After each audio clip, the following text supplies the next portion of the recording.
So hello Afnan, once again a very good morning to you.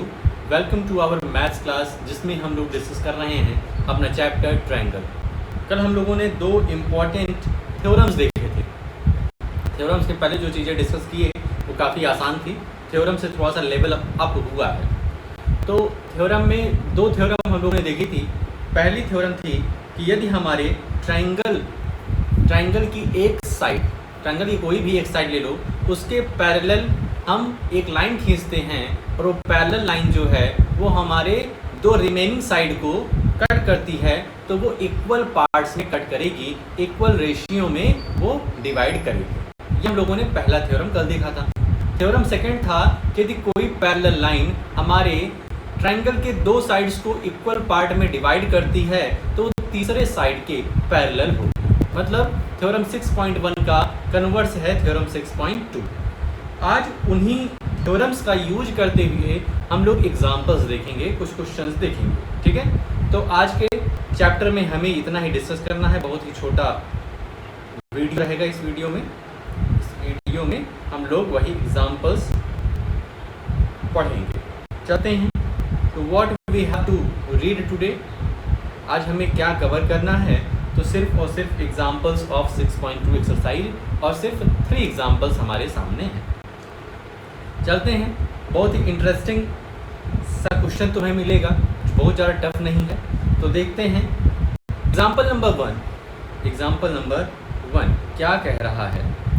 If a line intersects sides AB and AC of triangle ABC at D and E respectively. कह रहे हैं एक line है जो कि AB और AC को दो अलग अलग पॉइंट पर इंटरसेक्ट करती है D और E पॉइंट पर, और वो लाइन जो है वो पैरेलल टू BC है, मतलब DE पैरेलल टू BC है। Prove that AD is equal to AD upon AB is equal to AE upon AC। ये हमको प्रूव करना है। ये हमको इस क्वेश्चन का जो हमें शो करना है वो यही पार्ट है, ठीक। अब जैसा क्वेश्चन में दिया हुआ है, हमें थ्योरम का यूज करना है। तो थ्योरम कहती है कि जब कोई लाइन हमारे ट्रायंगल के एक साइड के पैरेलल होती है, तो जो दो रिमेनिंग साइड को वो लाइन बाइसेक्ट करती है, मतलब ये और ये इक्वल होगा, ये और ये इक्वल होंगे आपस में, ठीक। तो इसको सबसे पहले लिखते हैं according to question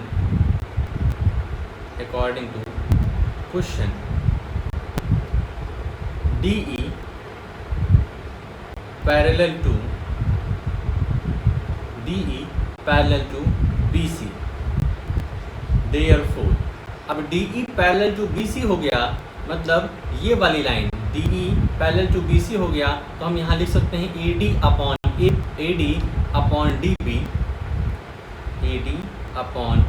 DB is equal to AE upon EC।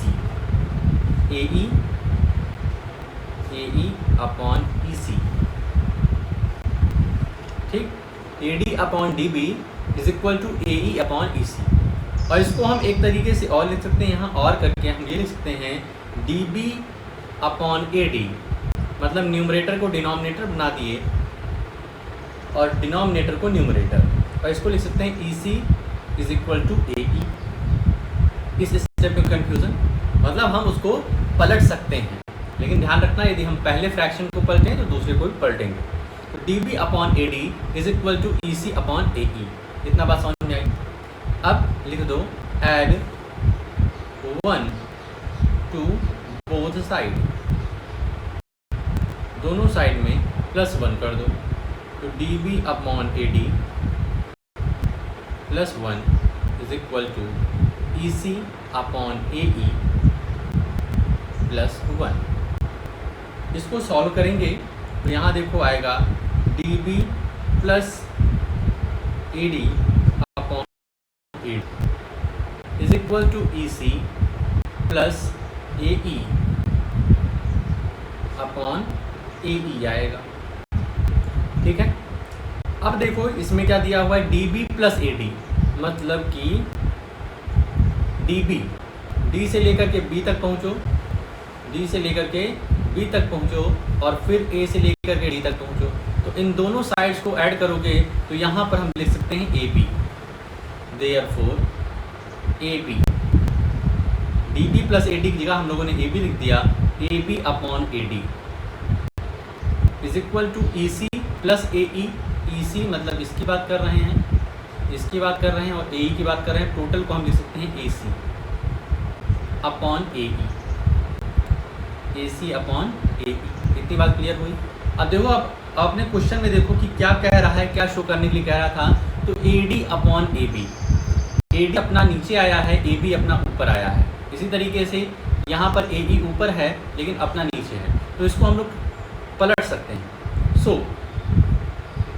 A D upon D B is equal to A E upon A C, A D upon D B is equal to A E upon E C, hence proved, hence proved. समझ में आया? Question में जो दिया था कि D E B C के parallel है, डी ई बी सी के पैरेलल है, तो थ्योरम 6.1 का यूज करके यहाँ पर लिख दोगे ब्रैकेट में, थ्योरम 6.1, थ्योरम 6.1 यूज करते हुए हमने A D upon D B is equal to A E upon E C कर दिया। उसके बाद उसको हमने क्या कर दिया, पलट दिया। ठीक है, न्यूमरेटर को डिनोमिनेटर, डिनोमिनेटर को न्यूमरेटर बना दिया दोनों तरफ। उसके बाद +1 ऐड किया, उसके बाद हम आंसर की तरफ बढ़ गए। अगला एग्जाम्पल है example number 2। Example number 2, A B C D is a trapezium. अब ट्रैपीजियम की प्रॉपर्टी तुम जानते हो कि इसमें हमारी opposite side, one pair of opposite side parallel होती हैं और one pair of opposite side non parallel होती हैं। ये ट्रैपीजियम की प्रॉपर्टी है। तो A B C D is a trapezium with A B parallel to D C. ये ए बी जो है ये डी सी के पैरेलल है। ठीक बात। E and F are points on non-parallel sides AD and BC, और E और F जो पॉइंट है वो नॉन पैरेलल साइड्स पर है। ठीक है, such that EF is parallel to AB। कह रहा है EF जो है इस तरीके से है कि वो AB के पैरेलल है, और हमें शो करना है AE upon ED, AE upon ED is equal to BF upon FC। ये हमको शो करना है। ठीक है, अब यहाँ पर देखो, सबसे पहले एक कंस्ट्रक्शन करना पड़ेगा सॉल्यूशन में, एक कंस्ट्रक्शन करना पड़ेगा। एक तो join A to C, A to C क्या करोगे, ज्वाइन कर दोगे।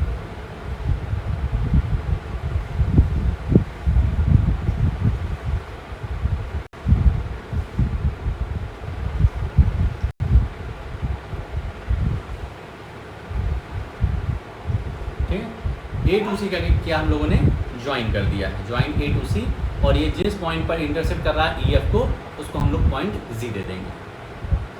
ठीक, अब देखो कि जैसे कि दिया हुआ है according to question, according to question A B is parallel to D C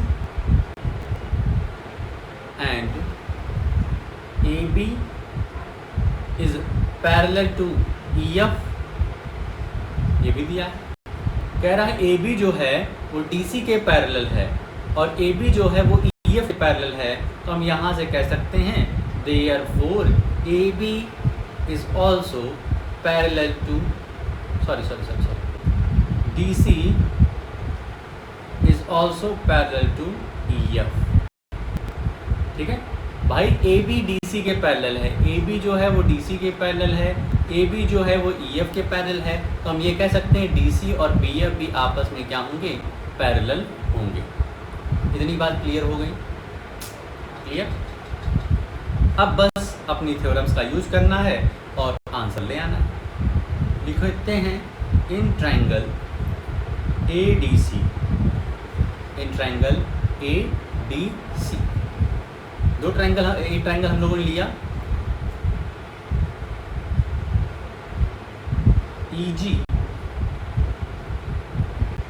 parallel to DC।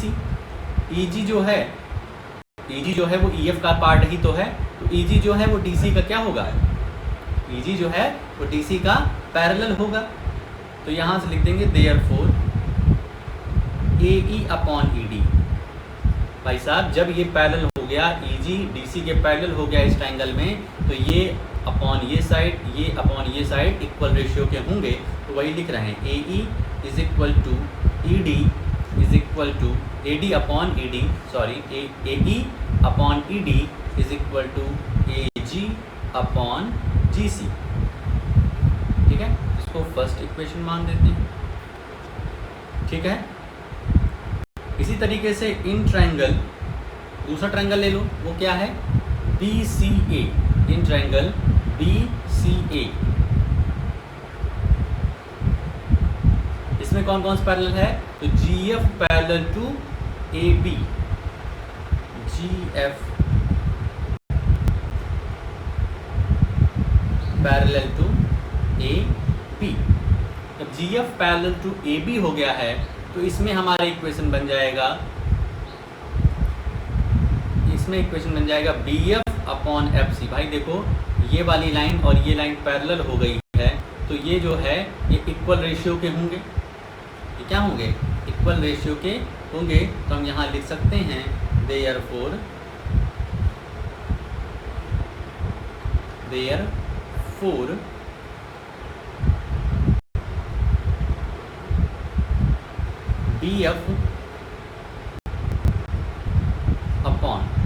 BF upon FC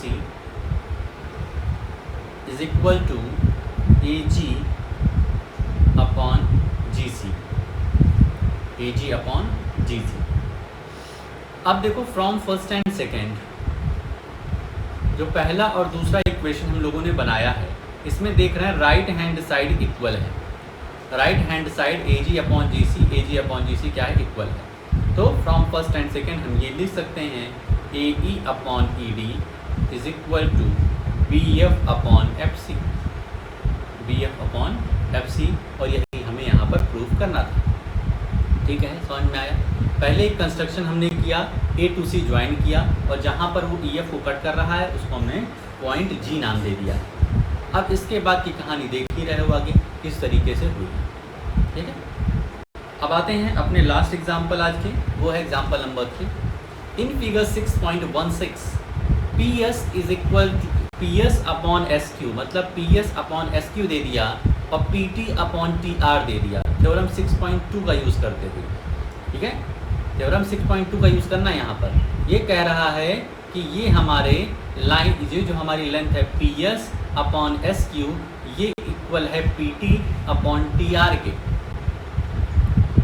मतलब कि इनडायरेक्टली ये कह रहा है कि ST जो है वो QR के पैरेलल है। ठीक है, तो दूसरी इंफॉर्मेशन क्या दिया है कि एंगल PST, मतलब ये वाला एंगल जो है वो इक्वल है PRQ के इक्वल है। Prove that PQR is an isosceles triangle. और हमें प्रूव करना है कि जो PQR ट्रायंगल है ये क्या है? एक आइसोसेलेस ट्रायंगल है। ठीक बात। तो अब देखो बात ऐसी है, आइसोसेलेस ट्रायंगल की प्रॉपर्टी ये होती है कि इसके दो एंगल इक्वल होते हैं, और दो साइड्स हमारी इक्वल होती हैं। तो यही चीज़ हम इस ट्रायंगल में दिखा दें तो हमारा प्रूफ हो जाएगा कि ये एक आइसोसेलेस ट्रायंगल है। एग्जाम्पल नंबर 3 पे आते हैं, सॉल्यूशन लिखते हैं।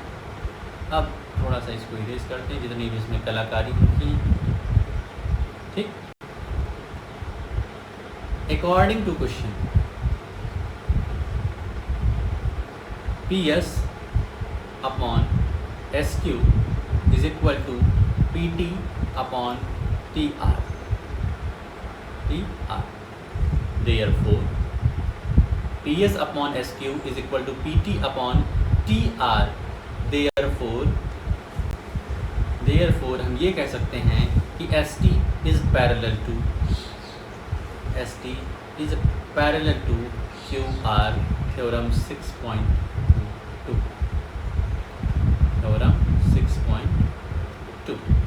ठीक है,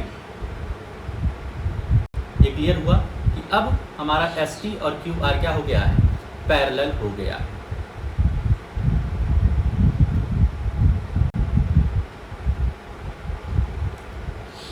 अगला हम क्या कह सकते हैं, अब देखो ये एस टी क्यू आर के पैरेलल हो गया, S T line Q R के पैरेलल हो गया है, तो ये वाला एंगल जो है पी एस टी वो इक्वल होगा हमारे पी क्यू आर के।